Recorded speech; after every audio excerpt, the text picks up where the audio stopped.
Good evening and welcome to Tucker Carlson Tonight. It is the deadliest one-man massacre in American history, yet already among the most forgotten.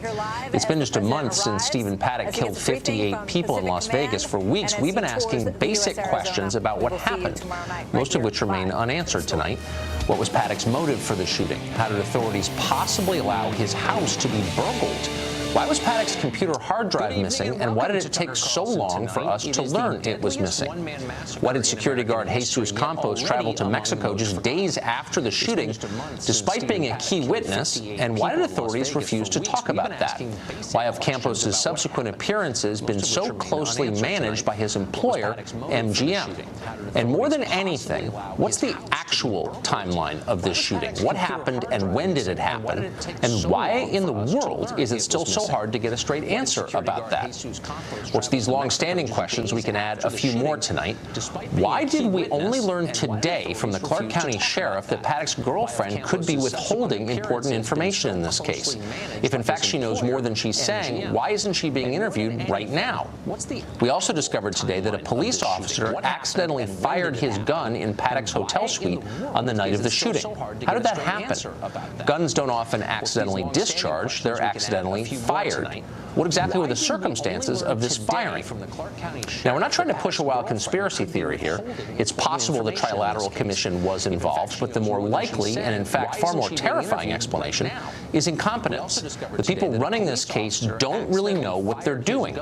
You hate to conclude something like that, but it's becoming hard not to, especially when you consider the Las Vegas case in its larger context. This is not the only federal investigation that has shaken public confidence recently. Consider some of the others. The FBI had Omar Mateen under surveillance for 10 months, and yet somehow didn't hinder his planning or execution of the Pulse nightclub massacre. The FBI was also apparently aware of New York City killer Sayfullo Saipov, Fort Hood shooter Nidal Hassan, Boston bomber Tamerlan Tsarnaev, and a list of other killers, but failed to stop any of their attacks. How come? The FBI famously investigated Hillary Clinton's email server for more than a year, during which time, for some reason, the Bureau gave immunity to several top aides for no obvious reason and failed to tape record key interviews. Why is that? Speaking of emails, the FBI never examined the DNC's email server after it was supposedly hacked. Instead, they just accepted the claim of a private contractor employed by the Democratic Party that the hacking was the work of the Russian government. Why didn't one of the Bureau's many tech teams conduct its own investigation of a matter this important and politically sensitive? Meanwhile, in case after case, the FBI's supposedly incorruptible white-collar division has leaked sensitive details of current investigations to the press. How does behavior like that restore public confidence in federal law enforcement? It doesn't, of course, and it shouldn't. We have a right to be worried about the FBI. There is no more powerful federal agency in this country. They can read your email, they can root through your bank records, they can break down the front door of your house and arrest you in front of your children. Lying to them is a federal crime. We need to be absolutely certain the FBI is worthy of the power we give them.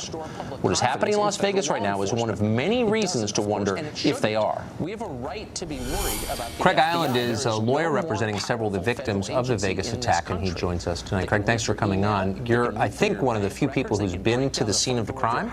Yes, sir. And did anything useful come out of that? Did you learn anything? We learned several things. Number one, we do know that the FBI has taken all of the bullet marks and all of the bullet holes and assumed all the bullets. The other thing that was interesting is that all of our clients are telling us that on the night of the shooting that there was nowhere to go. Now, come on, we can see that there's exits in the plans and the maps. And then when you're actually there, you can see that most of the exits were blocked. Many of the exits were behind fences, and there was only really two places in which to escape. And that's very concerning, especially when people got hit and killed 10 minutes after the shooting started. Is there any indication, or have you received seen any evidence that the FBI had knowledge of Stephen Paddock, anything about Stephen Paddock before this happened? Well, not yet, because we don't have anything released from the FBI or other law enforcement agencies about him, really. Why is that? That's very concerning, especially when I don't know. People got hit. I do think that after 30 days, we ought to be having more information than we have right now. For example, we know bits and pieces. We know that he arrived with 10 bags. We know that 2 bellmen helped him carry those bags up. Then we find out that those 10 bags had guns in them, 5,000 rounds of ammunition. We know that MGM claims to have a "if you see something, say something" policy. And you're telling us that nobody saw those guns over a 5-day period? No maid, no housekeeping, no food service ever saw any of the guns? Nobody saw him using power drills in the hallway. Nobody saw him setting up security cameras. These are all things that need to be answered. I know you've asked the same questions, and so are we. Some of them, I hadn't even asked some of those questions. How did he get access to the service elevator if, in fact, he used it? Do you know? We don't know. We've heard 2 separate things. One, that he asked to use it, so they let him. And 2, that since he was a VIP and part of the M-Life program, that he was allowed to have access to the service elevator. Either one, either way, it's concerning. But more concerning is how does a bellman haul up 10 bags with heavy, long rifles in them, 5,000 rounds of ammunition? They have this corporate watch center where they allegedly teach their people, if you see something, say something, and nobody says anything. And if they did, what happened with that information? I think the 27 high-powered rifles ought to pique somebody's interest, and that's the questions that we want answered. Have you been able to speak to Jesus Campos? No. They have this corporate watch. Neither have you. No.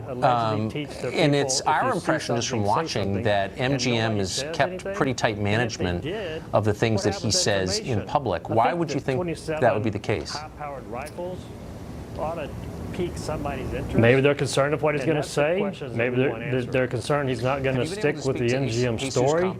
But eventually, he will be examined under oath by attorneys in these cases. And so it's going to be important to know the timeline of the things that he from what he says and from what the other 2. Now we know that there was 2 other police officers on the floor with him prior to the shooting. Those are questions that have to be answered, and they eventually will. Unfortunately, I'm sorry. What is police officers or MGM security guards? As of yesterday, it was that 2. We knew about Campos, but that there was 2 other police officers from the MGM that were on the floor prior to the shooting. And that's part of the ever-changing timeline. Those are questions that have to be answered. So, but just to be clear, not Las Vegas Police Department, but MGM employees acting as security. No, there was a report yesterday that there were 2 off-duty officers on the floor that responded to Campos prior to the shooting beginning. This is getting more confusing by the day. Craig, thank you for this. I appreciate it. So, but just to be clear, Dan Bongino was a former NYPD officer and a Secret Service agent. Kelly McCann, a former Marine Special Missions officer and CEO of Combatives Brand Security Consultants and Training, both join us. Kelly, first to you. You've seen a lot of shootings in your long and varied life. What jumps out at you as you look at the facts around this one? How many years has it been since Oswald supposedly shot Kennedy? We got that figured out? Good point. Okay, so I mean, anytime bullets start flying, anytime the fog of war and all that stuff figures in, it's going to be confusing. But there are some things that jump out, and the conspiracy theorists are already doing their work, you know, and wondering why. One of the first things that jumps out at me is Paddock pulled up these weapons. You just heard the attorney say, how did he get them up there? How many times do golf clubs go inside that hotel? And those paid employees that are there are at the bottom of the pay scale. Do you really think they're risking their job to bring suspicion against what was supposedly a whale, a guy that's making a lot of money? So there's a human element here that has to be accounted for also, right? It's just not black and white. I mean, could the guy have made repeated runs upstairs with one of those bell carts with something that looked like a golf bag? Of course. You know, so what seems should be very obvious sometimes is another thing is there's been a lot of talk about the security cameras, that the security cameras on his floor weren't present. Were they not present because they were never installed, or were they removed? removed. And why were they removed? He couldn't have removed them, because if obviously security personnel saw him in the face doing it, that would have been an issue, right? So that's an issue, okay? I would think that they probably were never installed or were going to be repaired. Dan Bongino, is it, since you've worked for both the NYPD and a federal agency, the Secret Service, is it obvious to you watching who's in charge of this investigation, and why isn't there a central narrative coming out? Why isn't one person speaking for the whole investigation?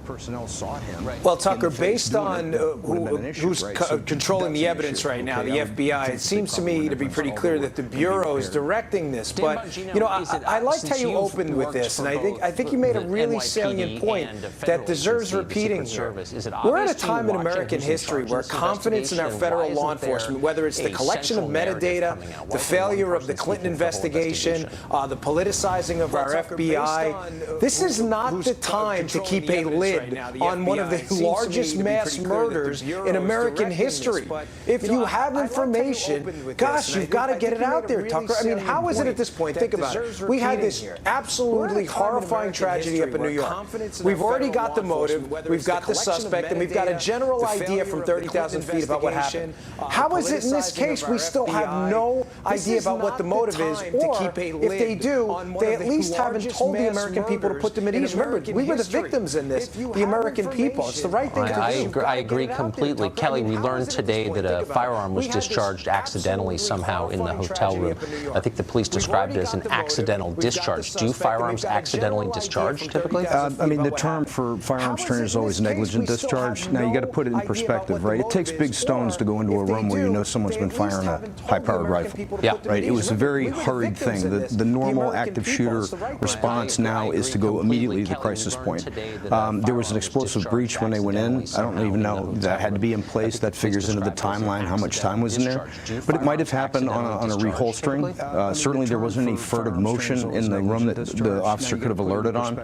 But people make mistakes. You know, it's easy to be critical after one of these things. For sure. And I think this gets the whole question of, you know, why wouldn't you have conspiracy theories around an investigation where there's no clear source of information? There's no list. Gentlemen, thank you both very much. Not the only attack we're looking at tonight, though. Of course, police are still probing the deadly attack Tuesday night in afternoon in Manhattan, where Sayfullah Saipov murdered 8 people while yelling Allahu Akbar. Fox correspondent Geraldo Rivera joins us with the latest on that. Geraldo, good to see you. What do we know?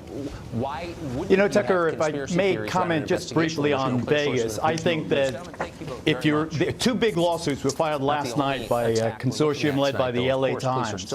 They're all suing for body cam, search warrant, all the evidence logs. They are really as impatient as you have been leading this charge to find out what happened. If I may, just very briefly, I think that the person or the entity with the biggest motive to fudge with the timeline would be MGM, would be the Mandalay Bay. Why? If indeed 6 minutes passed between Campos being shot and then Pollock opening fire on the crowd, that's an intolerable length of time before the 911 was issued, was called. If the smaller that time, the less the negligent liability of the hotel would be. In other words, if Pollock shot Campos and then opened fire on the crowd, very little negligence to the MGM, or it would be more difficult to prove. If the time is 6 minutes, my God, how could they not call for 6 minutes? So MGM has a motive to shorten that timeline. In terms of the well, let me just pause and just note that lawyers should not be in control of any of the information coming out of a case like this. I mean, it's appalling that lawyers have as much influence as they do.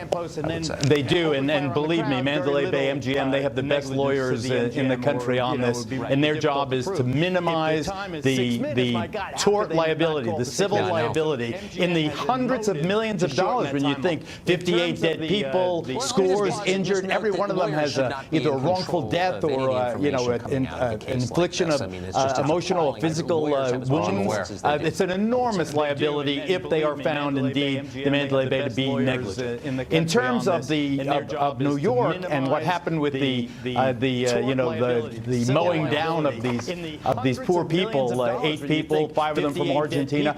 The big question is why didn't we have a red flag about this guy in the Omar Mosque in Patterson, New Jersey. My first assignment when I came to work at Fox News was to go to New Jersey in the wake of 9/11, go to the mosques, including those in Patterson, and find out why the response of the Muslim community was as muted as it was. Why weren't they as outraged as the rest? Allegedly, why weren't they as outraged as the rest of the American community? That was my very first assignment 16 years ago, and we're back there again. Why didn't we know what this guy was planning? What about his family? He lived right next door to the Omar Mosque in Patterson. Why don't we know more about the build-up to this? Is it conceivable that people didn't know or should not have known what he was planning? But this guy is toast. He's not going to Guantanamo Bay. He's going to be tried. He's going to be convicted in the Southern District of New York in Lower Manhattan, just a mile away from his hideous crimes, and he's got to get the death penalty. What about his family? He lived right next door to the Omar Mosque. Geraldo Rivera, thanks a lot for that. Why don't we know more about the build-up?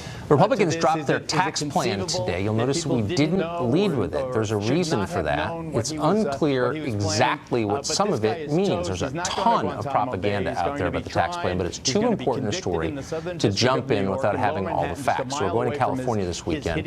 We'll be talking to the Treasury Secretary himself, Steve Mnuchin, and we're going to bring you what we find. We will get to the bottom of it if we can. Ed Henry, meanwhile, will be here in a sec to tell us what exactly we know and what it might mean for you.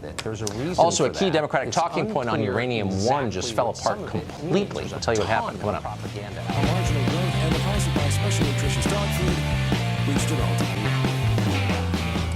For years, you've heard the Uranium One deal be defended on the grounds that even if it gave Russia control over a huge swath of U.S. uranium deposits, no big deal, it still didn't allow that uranium to be exported from this country. Democrats insist on that repeatedly, including many times on this show. Uranium does not leave the United States without getting a export license from the They have Nuclear Regulatory Commission. False. They have no export license. That's the whole point. Now, with respect to the export of uranium, I haven't heard anyone say that it made it to anywhere improper. Russia can't export this uranium outside of the United States. It's not like they can do just whatever they want with it. Uranium does not leave the Actually, they can, and they did. New reporting by The Hill today reveals what we've been saying for a while, that the Nuclear Regulatory Commission under the Obama administration approved the export of uranium, with some of it traveling from this country to Canada to Europe, and from there, your guess is as good as ours. Congressman Sean Patrick Maloney represents New York, and he joins us tonight. Congressman, if you're concerned about Russian interference in the business of the United States, and you think that they are a rival, maybe even an enemy with which we're at war, as some of your colleagues have said, you've got to be pretty concerned that a Russian company has exported American uranium without a license outside our borders and off this continent. Right, I know there's a report about that. We should look into it. You're concerned about Russian No, it's actually been looked into and confirmed by the New York Times a couple of years ago, and today again by The Hill. No one involved denies it. Right, we should look into it. Well, here's what we know. We know that in 2012, the Nuclear Regulatory Commission, I'm quoting now, authorized an amendment to an export license for Paducah, Kentucky-based trucking firm that moved this yellow cake uranium, which can be used for a bunch of different purposes, good and bad, to leave the country. How? I mean, are you concerned about that? Of course I'm concerned about it, and we should look into it. I don't know. By look into it, I mean, why wouldn't you have maybe a criminal probe into this? Why would you allow our main geopolitical rival to move uranium off the continent? Right. Well, I don't think that's what the Hill story said, but I'm agreeing with you that we should look into it. Oh no, actually, that's exactly what it said. Well, no, I think it said that that some may have gone to Europe, and I think you said that we don't know where it went, and that's fair. Let's find out. So I'm concerned. You bet. I'm not sure what your point is. Yeah, my point is that you're not concerned at all. It's obvious how unconcerned you are. I'm sorry, I'm not. If you work, no, but see, I maybe made the mistake. No, excuse me. Excuse me. I just said I'm concerned, and we should investigate it. You're obviously not concerned. If you were concerned, what would you like you would have to say? known about this story a long time ago, as I did, as anyone who cares about this did. If you were really as worried about Russian interference as you have said repeatedly that you are, then why wouldn't you be honest with both feet, trying to determine who allowed this, why, and where the yellow came? Right. I'm sorry that you're upset that I'm agreeing with you that we should look into it. I don't know that we can't walk and chew gum at the same time. And in the week when we've had indictments and confessions of guilt relating to Russian influence and money laundering and the rest. And as you pointed out, the influence of foreign lobbying by governments on government officials. I'm not sure it's the only thing we should look at. Well, here's something that you could do like tonight, and that is demand that your colleagues make public their meetings with foreign lobbyists. There's no requirement to do that now. It's not clear why. Yeah, I'll do you one better. I'd ban it. I don't think there should be any foreign lobbying by governments of members of Congress. It should be illegal. And people shouldn't get paid money by foreign governments to come and lobby members of Congress. I'd ban it, because that's what we have a State Department for. So if members of Congress want to talk to government officials, that's fine. They should.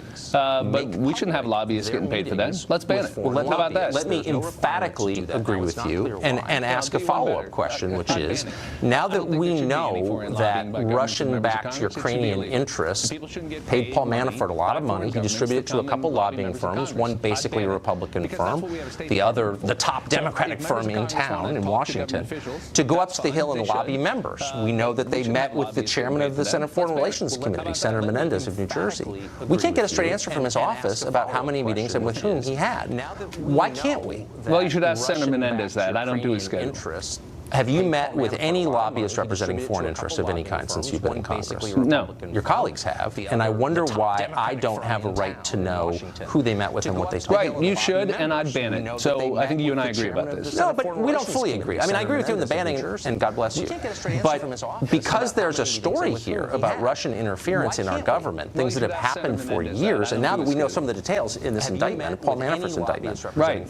Why shouldn't we be able to get to the bottom of it? Congress has exempted itself from these reporting requirements. Well, I'm glad you brought up the Manafort indictment. That might bear some attention too. But the fact is that I am, for the third or fourth time, agreeing with you. I think not only should members disclose those foreign lobbying, well, how can we get them to disclose? But I would as a member of the body. I told you I would leapfrog you and ban it. So what I can do is I can introduce. I mean, that's look. You know it's not going to get banned. Let's start the first step, which is why don't you call upon the Democratic leader to demand that all Democrats under her leadership release a comprehensive list of the meetings they've had with foreign lobbyists. Right. I'm sure you'd want the Republicans to do that. 100% I would. Right. Well, it wasn't in your. And there were Republicans involved.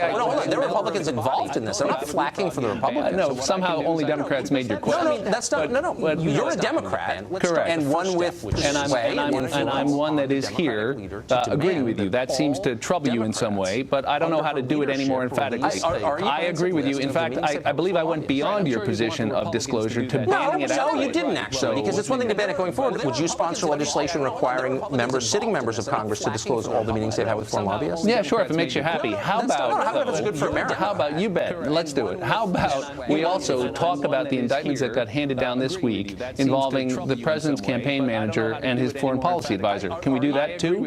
His foreign policy. I mean, I know we filled a week of airtime on the show. Policy. That's hilarious. Well, that's how he described him to the Washington Post. So yeah, that's true. I got that from the president, who said that. I think the Manafort thing, in case you're asking my opinion, is a serious thing. He was chairman of the president's campaign. Right. Totally fair. He's under indictment. Yeah, absolutely. Papadopoulos kid, you're not at gunpoint going to get me to take that seriously. That's ridiculous. This kid was in no sense a foreign policy advisor. They couldn't get real foreign policy advisors, so they hauled a 29-year-old who'd been in the model UN in there to pretend to be one. And now he turns out to be an idiot.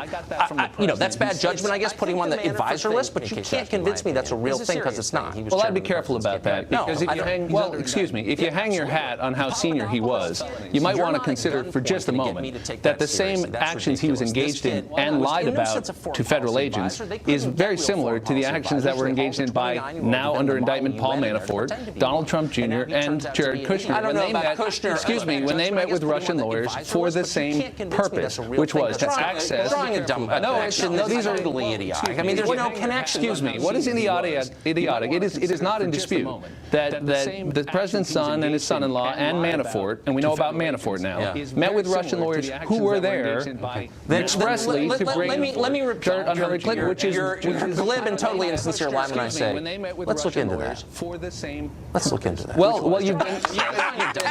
It's funny. I'm glad to hear you say that. Because for the better part of a year, you've been making fun of this investigation, and now we're taking it seriously. Yeah, I think I'm taking the part that might affect American national security, including the Paul Manafort part. That's good. And what we should do is we should let Bob Mueller do his work. I agree on that. I totally agree. Let me ask you another question. I'm sorry, I'm being told I have to go. We've gone over, but I agree with you on that.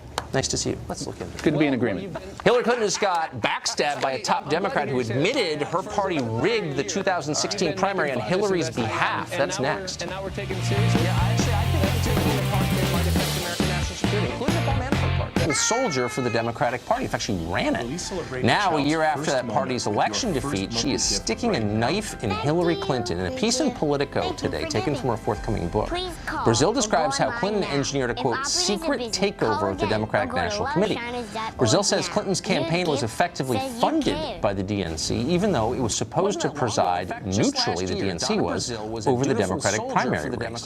Tezin Figueroa was a staffer for the Bernie campaign. She may have suspected something like this was going on. Now she knows for sure, and we couldn't resist getting her reaction to it. Tezin, great to see you.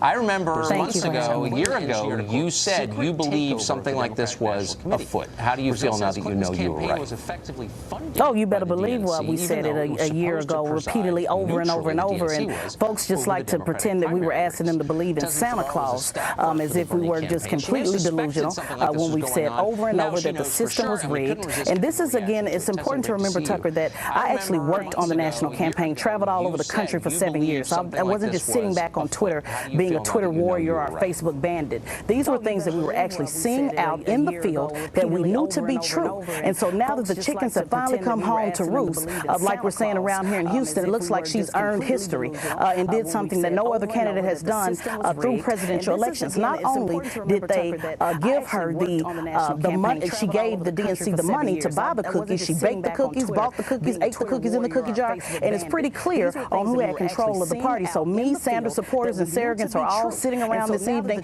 saying, I told you so. As a lifelong Democrat, how does it make you feel that your party, according to Donna Brazil, rigged a primary election? I mean, it made me feel the same way that I did when I initially joined the campaign. You know, like you and I have talked before previously, I went to the independent side because I joined the Bernie Sanders campaign, not because I'm a socialist, because I'm not. I joined him because I wanted someone to speak up against the establishment. So it feels the same way that it did in 2008 and 2010 and 2012, and now this is just, we have the evidence to finally show what we've been talking about this entire time. Kind of obvious, though, in retrospect. I mean, do you really think in a free and fair, open primary, of all the potential Democratic candidates, Hillary Clinton, who lost in 2008 in the same scenario, would have been chosen as the nominee? You know, I think that the way it was set up with Bernie Sanders not having the name recognition that he did, that did hurt him in some respects. But to look at people who didn't even know who Bernie Sanders was to now be, according to some polls, one of the most popular politicians in America, a lot of more ground could have been made. But Tucker, we actually went, particularly in the South. I was a National Racial Justice Director, and we went to churches, we went to local communities that wouldn't even give us the time of day, not even an appointment to even share our platform. So I can't say what it would have been, whether he would have won the nomination or won the presidency. What I do know is that he did not receive a fair shot, just like the people who ran on the state level didn't receive a fair shot, that all the money was pulled to the Hillary Clinton campaign, in addition to the President Obama campaign. Donna Brazil was very clear. And we have to ask ourselves, why would Donna Brazil, a 30-year veteran in the game, turn on her establishment friends? I'm looking to see more that's going to come out of this scandal. Well, she's coming on the show next week, and she'll tell us. I hope we'll be watching. Tezin Figueroa, thanks a lot for coming on. Thank you. Republicans in Congress have unveiled their plan to overhaul the U.S. tax code. It's complex. Thankfully, we have Chief National Correspondent Ed Henry here to explain it. Tucker, it will be a big, beautiful tax cut. That's what we can report. Okay. The president has said, in all seriousness. The details finally today. $1.5 trillion tax cut. They're going to shrink down 7 tax rates down to 3, 12%, 25%, 35%, and they'll keep the rich at 39.6%. But what's interesting is they're going to cut the corporate tax rate down from 35% to 20%. So Democrats are jumping on this by saying, look, out of the $1.5 trillion in tax cuts, $1 trillion is going to go to businesses. Now, you know the Republican philosophy, conservatives say, look, that is going to end up helping. They're going to create jobs. It's going to mean increased wages. Democrats are jumping on that and saying, no, it's unfair to the middle class. And they're going further by, you've heard this talking point on Twitter, on one cable show after another. It's a scam. and Democrats have been charging in recent weeks this is actually going to be a tax increase for the middle class. Today, the Washington Post obliterated that talking point. They did a fact check and gave it 4 Pinocchios. And here's what they said in that article. They basically said, in their haste to condemn the GOP tax plan, Democrats have spread far and wide the false claim that families making less than $86,000 on average will face a hefty tax hike. Actually, it's the opposite. Most families in that income range would get a tax cut. In fact, we've run the numbers. About 97 million families will end up getting a tax cut. So that talking point saying that the middle class is getting a tax increase is completely false. That gives the president a boost. However, he has a very narrow margin in the House. Very few votes to spare to get this passed, and as you know, and even more of an uphill climb in the Senate, because think about, they couldn't repeal and replace Obamacare, right? So you're going to have people like Rand Paul and John McCain and others talking about the deficit, Bob Corker. So this is far from reality, but this talking point that it's going to hurt the middle class really took a blow today. And it could change completely in the Senate. That's why we're speaking to Steve Mnuchin this weekend. Get to the bottom of it. Thank you, Ed. Good to see you, buddy. Appreciate it. Are tech companies censoring politically conservative views? They are, actually, and we'll talk to someone who's experienced it firsthand. Stay tuned. Well, a handful of tech companies increasingly dominate the daily lives of Americans. What could go wrong? Whether you're shopping, socializing, working, or learning, odds are you'll be spending an awful lot of time using Amazon, Facebook, Google, and a couple of others. Can we count on the goodwill of these companies? That's a rhetorical question. Dennis Prager operates Prager University, which creates videos online to educate people. He's recently sued Google and its subsidiary YouTube. He says they've deliberately restricted his videos so they have less reach and are ineligible for ad revenue. Dennis Prager joins us tonight. Dennis, that's a heavy-duty charge. Clearly, I don't think you would have filed a lawsuit without evidence to support it. Tell us what you know, why they did this. They have placed on their restricted list. That means that it can't be viewed in libraries, in schools, or any home that filters out pornography, for example. Cannot be seen in any of those places. Our videos are as innocent as exists on the internet. 4 Pulitzer Prize winners, professors from Stanford, MIT, Harvard, Yale. I mean, it is about as normative and conservative, but we don't only have conservatives. Alan Dershowitz has given a number of videos, and by the way, his video was placed on the restricted list as well. When you understand which ones, for example, I gave a video, and I only give 15% of the 260 or so videos that are there, and they're all 5 minutes long. We have 500 million views this year, so it's rather large. This is a big deal, this suit. And I have a video, for example, on the 10 Commandments. So I have one 5-minute video per commandment. The one that I have on Thou shalt not murder, how's that? That has been placed on the restricted list. We have a video, America Must Lead. So do liberals have a video, America Must Lead, but our America Must Lead, and I believe it was given by Brett Stephens, not exactly a flaming conservative, even that was placed on the restricted list. It's all entirely due to our content and being conservative, and they need to be called on the restricted list. Well, yeah, that's for sure. What you've said, and I believe you because I know you, and I know that you're a religious and moral man, and you're smart. So you bring this argument to them, to Google and its subsidiary YouTube, and you say, "Why are you doing this to me?" Right. What was their response? Inappropriate for children. And did they give examples? No answer. That's for sure. No, that's it. They have a stock phrase, but we actually finally got it from a human, not from some automatic response. And they still said inappropriate, but we still don't understand why. We have Victor Davis Hanson, whom I'm sure you know. He's a wonderful human being. He gives a 5-minute course on the history of the Korean War. that if America looks good, censored is probably an appropriate word. It's restricted. If Israel looks good, it's restricted. It's almost predictable what they would restrict. And the point is this, that they should say, look, we are liberal or left-wing organizations. We don't want to give a forum for others. And then I have no issue. But they say that they are a public forum over our information. And that's not honest. Dennis, please tell us what happens with the suit. Thank you for that. I will. Up next, clash of the cable hosts. Brett Baer versus Shannon Bream. Final exam. Just around the corner. We don't want to